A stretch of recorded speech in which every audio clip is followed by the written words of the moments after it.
Eso.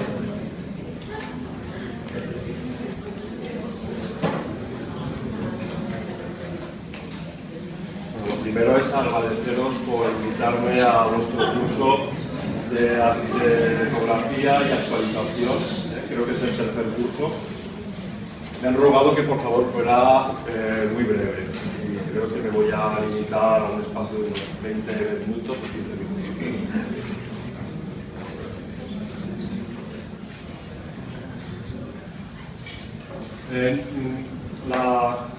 Mi objetivo es yo creo que el objetivo para los tráficos, para muchos residentes, lo primero es, desde mi punto de vista, es el screening y no intentar buscar o no intentar hacer diagnósticos precisos, concisos de cardiopatías congénitas.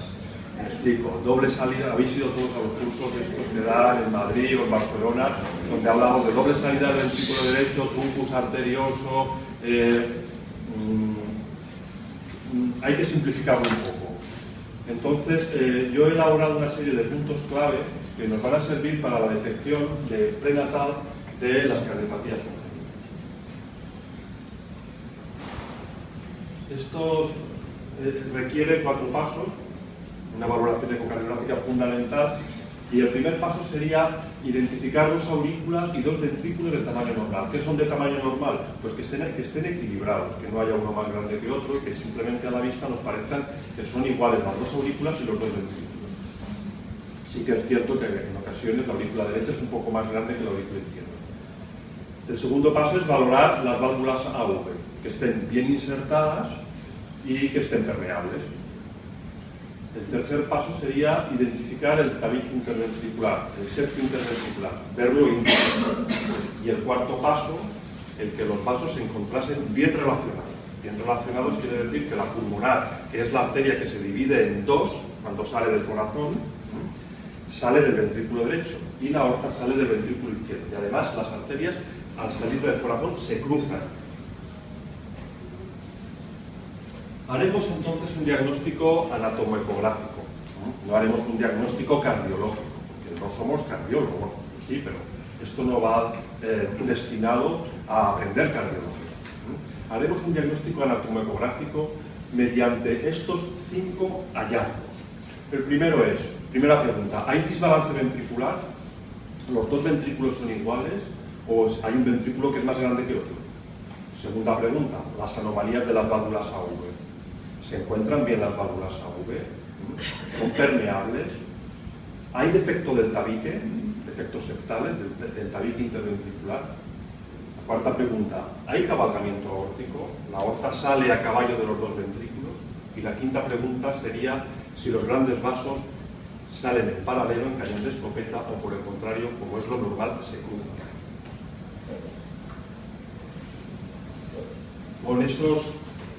Con esos hallazgos anatomoecográficos vamos a seguir la ruta.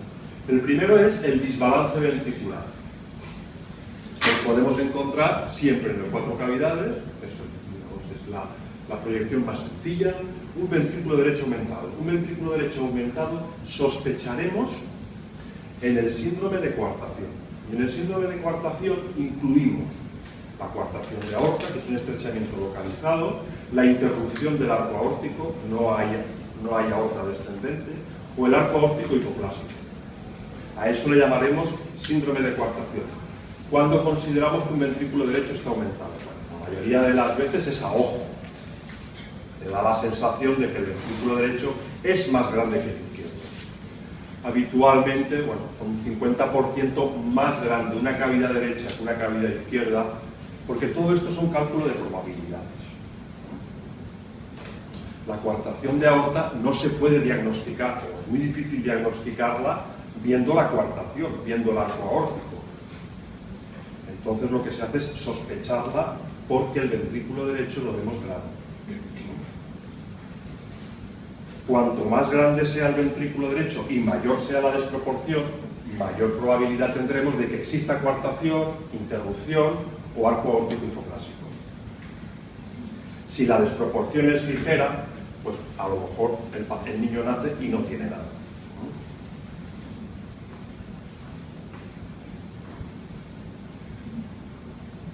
Esto es la coartación, De allí es el arco normal, la coartación localizada, el arco hipoplásico y una interrupción. Todos tendrán en común una desproporción con un ventricular con un ventrículo derecho dilatado.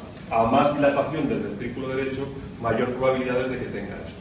Podríamos afirmar a la madre, o a la futura madre, de que su hijo va a tener una coartación si claramente se ve que la desproporción es importante. Y si no, pues será una sospecha. Una sospecha de coartación, ya sabéis, bueno, pues vienen muchos remitidos, el recién nacido nace, se queda 4 o 5 días, una semana en observación y se valora el cierre del ductus, se espera hasta que se cierre el ductus, como sistema y mecanismo generador de la coartación mientras se va cerrando y las retracciones que provoca. Una vez que han pasado 7 días y el flujo por el istmo aórtico es bueno, pues se puede dar de alta y a lo mejor se quedó, pues eso, en una sospecha de coartación que luego no se tradujo en una coartación real, ¿eh?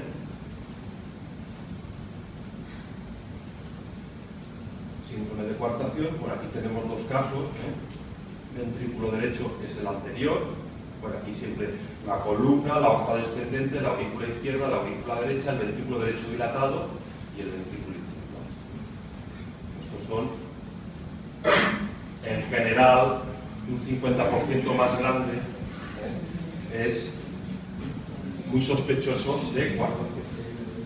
Y en el corte de los 3 vasos, es típico en el tronco pulmonar, la aorta y la cava, pues aparece una aorta pequeña.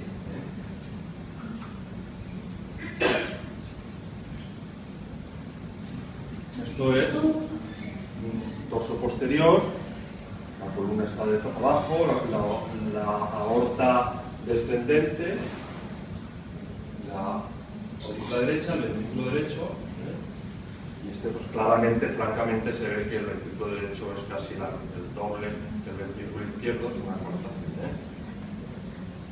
Indudablemente, si esto lo vemos en la semana 19, en la semana 20, las lesiones cardíacas progresan durante la gestación.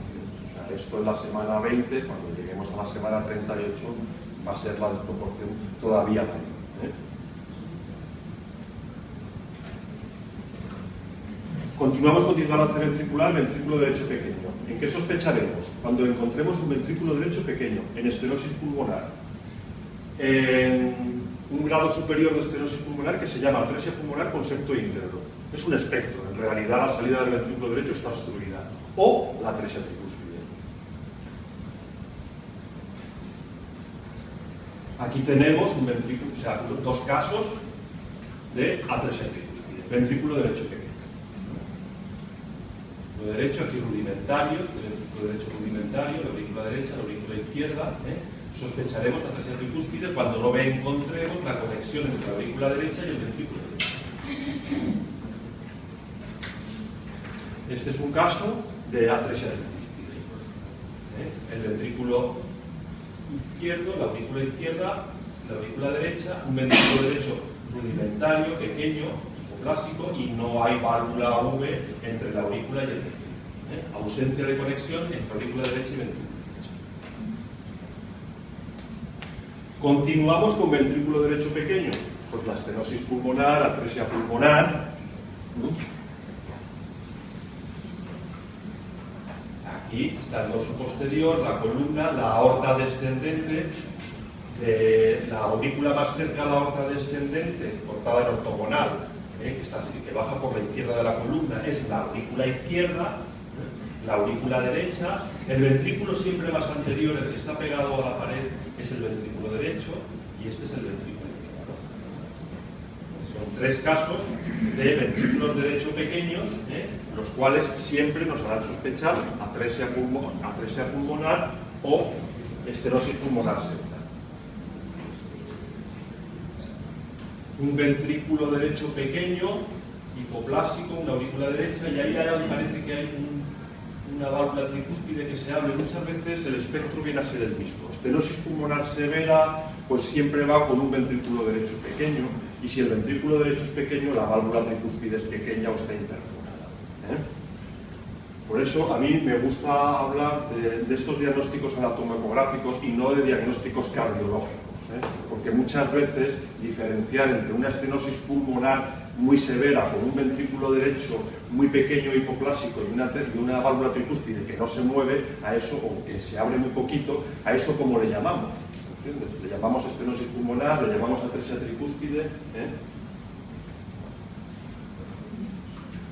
Encontramos ahora un ventrículo izquierdo aumentado. ¿En qué sospecharemos cuando tengamos un ventrículo izquierdo aumentado? Siempre en 4 cavidades. En la estenosis aórtica, la obstrucción al tracto de salida del ventrículo izquierdo. Bien en la válvula, bien por debajo de la válvula. Y en la miocardiopatía dilatada. ¿De acuerdo? La estenosis aórtica, en el 4 cavidades, podemos encontrarnos un ventrículo izquierdo de tamaño normal, un ventrículo izquierdo dilatado o hipoplásico, también podemos encontrarlo. La salida del ventrículo izquierdo estará pequeña, y en el corte de los 3 vasos habrá una simetría aortopulmonar con una aorta pequeña. Este es el caso que habéis comentado ahora en la sesión que ayer por la mañana. Tenía una miocardiopatía dilatada. Fue remitida con un ventrículo izquierdo muy dilatado, con escasa contractilidad. Tenía el tracto de salida, tenía la aorta, no tenía anomalías estructurales, pero funcionalmente no tenía función, no se movía. Con una insuficiencia mitral secundaria, cuando no se mueve el ventrículo, muy severa, y luego en el lado derecho tenía una insuficiencia tricúspide severa. Eso es un diagnóstico de miocardiopatía dilatada, pues diagnóstico prenatal, pues, con muy mal pronóstico.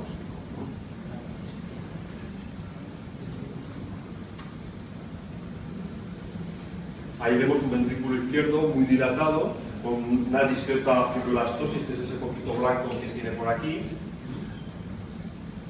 y que apenas se mueve. Entonces, no es el caso que habéis comenzado, pero se parece mucho. Si hubiera sabido, hubiera traído las películas y los vídeos que habíamos grabado, porque eran muy ilustrativos. Continuamos con disbalance ventricular. Ahora tenemos un ventrículo izquierdo pequeño. Un ventrículo izquierdo pequeño, la hipoplasia de cavidades izquierdas. O también le llaman síndrome de corazón izquierdo hipoplásico.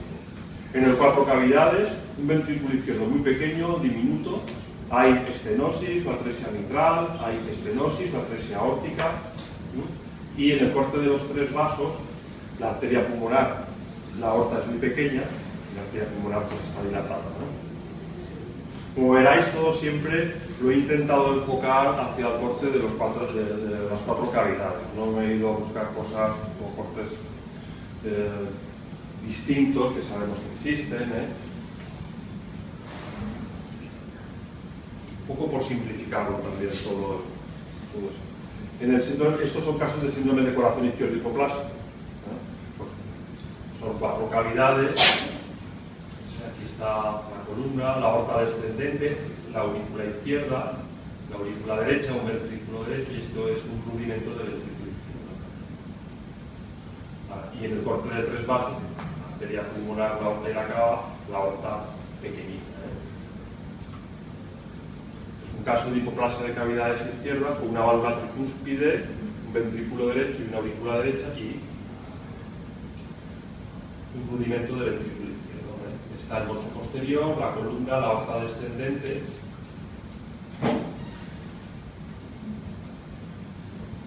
Pasamos a las anomalías de las válvulas AV. Las anomalías de las válvulas AV ya hemos visto si no hay válvula tricúspide o está la atresia tricúspide. Si no hay válvula mitral, ya hemos visto que estaremos hablando de la hipoplasia de cavidades izquierdas. Entonces nos queda la anomalía de Epstein. La anomalía de Epstein es en el 4 cavidades, es que la válvula tricúspide está mal insertada. Las válvulas AV tienen que estar las dos al mismo nivel, aunque no están verdaderamente al mismo nivel. La válvula tricúspide siempre está un poquito más desplazada hacia el ápex. Bueno, pues en la anomalía de Epstein está muy desplazada hacia el ápex y deja muy poquito ventrículo derecho funcional.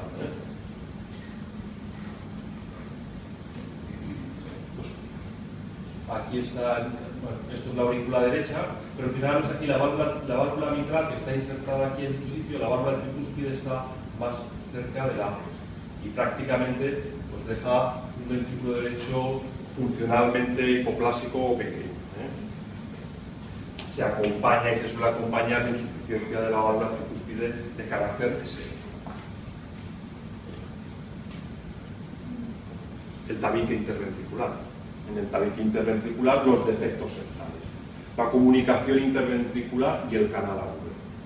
La comunicación interauricular, ostium secundum, no se puede diagnosticar intraútero. El tabique interauricular está abierto en la fosa oval y en realidad, pues bueno, se tiene que cerrar tras el nacimiento. Sí que es cierto por ahí que fosas ovales muy amplias pues se han relacionado, se quieren relacionar con un mal cierre y daría como resultado una comunicación interauricular ostium secundum, pero no es el objetivo. El objetivo del diagnóstico prenatal con carácter general, yo creo que es, eso hay que muchas veces traen cosas que si una subclavia derecha anómala, bueno, el tío que se ha de diagnosticar una subclavia derecha anómala por ecografía, como un obstetra, es capaz de diagnosticar cualquier cosa. Nosotros, pues la verdad es que no nos fijamos en esas cosas cuando lo hacemos. Eso, o sea, el intentar descubrir una cardiopatía buscando una subclavia derecha anómala, porque pasan 4 cavidades y puedes diagnosticar muchas cosas. Entonces yo lo veo muy complicado. No lo digo porque el objetivo del diagnóstico prenatal de cardiopatías congénitas es buscar cosas muy buenas, ¿de acuerdo? No detalles, no pequeñas, ¿sabes? Que muchas veces pues no sabes lo que puede implicar o significar cuando nace. Bueno, comunicación interventricular. Aquí tenemos, bueno, el tabique interventricular, los dos ventrículos, el ventrículo izquierdo, el derecho y un defecto septal. Aquí también vemos como el tabique no se ha generado, no ha acabado de generarse, tenemos un defecto septal. Con carácter general, cuando se ven en 2D, el defecto es grande. Grande quiere decir que, bueno, pues que tendrá que resolverse quirúrgicamente. Cuando sin embargo vemos en color, que muchas veces pues, pones el color y se ven un paso a través del tabique interventricular, pero luego en 2D no se ve, eso suele ser pequeño. Bueno, dorso posterior, la aorta, la aurícula izquierda, la aurícula derecha, y ahí vemos como el tabique interventricular no llega hasta abajo, hay un defecto septal,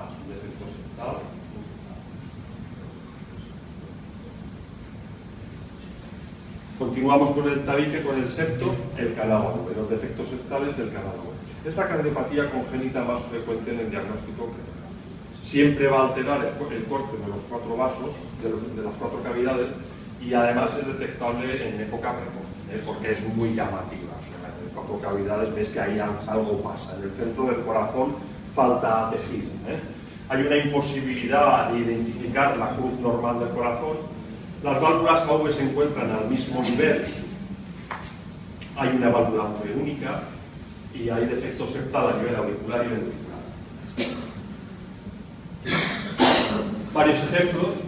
Aquí vemos con la válvula AV cerrada, aquí en el centro con la válvula AV cerrada, un defecto en el tabique interventricular. Con la válvula AV abierta nos llama mucho la atención que ese corazón no es normal, porque le falta algo en el centro.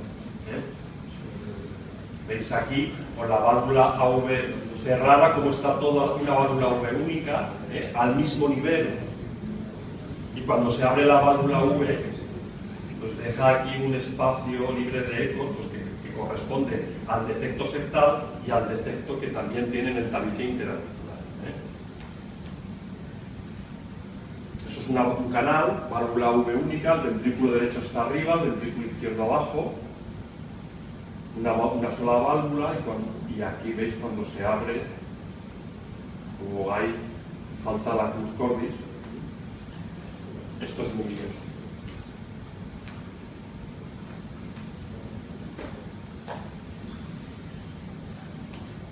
El cuarto hallazgo anatomecográfico es el cabalgamiento aórtico.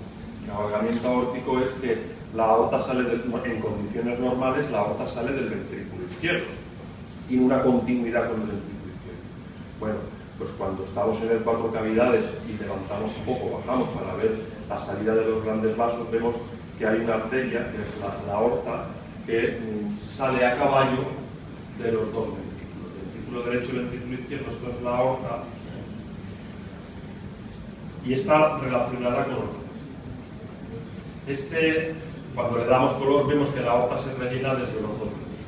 Este es el hallazgo común, la tetralogía de Fallot, atresia pulmonar con CV, truncus arterioso. Bueno, como veis, cabalgamiento aórtico, hay algo común de una serie de cardiopatías que tienen ese nexo común intracardíaco, ¿no?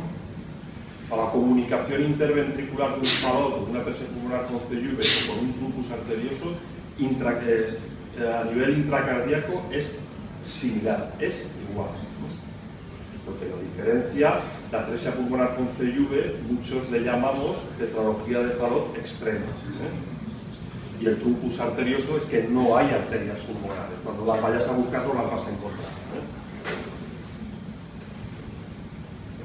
Por eso, en vez de decir tiene una tetralogía de Fallot, una atresia pulmonar o un truncus, tú dices tiene cabalgamiento aórtico. Si en el cabalgamiento aórtico, cuando subimos al corte de 3 vasos, porque ya tenemos la habilidad de tener ese tipo de proyecciones, nos encontramos con que la pulmonar es bastante más pequeña que la aorta, eso será una tetralogía de Fallot. La pulmonar es más pequeña por la estenosis pulmonar. Ventrículo derecho, ventrículo izquierdo, y cómo de los dos ventrículos surge la aorta, surge la aorta hacia abajo y ahí se ve, y esa es la pulmonar que se ha cruzado. La pulmonar, que es esto de aquí, que viene del ventrículo derecho, y esta es la aorta relacionada con los dos ventrículos, a caballo del tabique interventricular, y ahora la arteria pulmonar. Y vemos como sí que hay la aorta es un poco más grande que la arteria pulmonar. Cuanto más grande sea la aorta y más pequeña sea la pulmonar, mayor severidad será la estenosis pulmonar.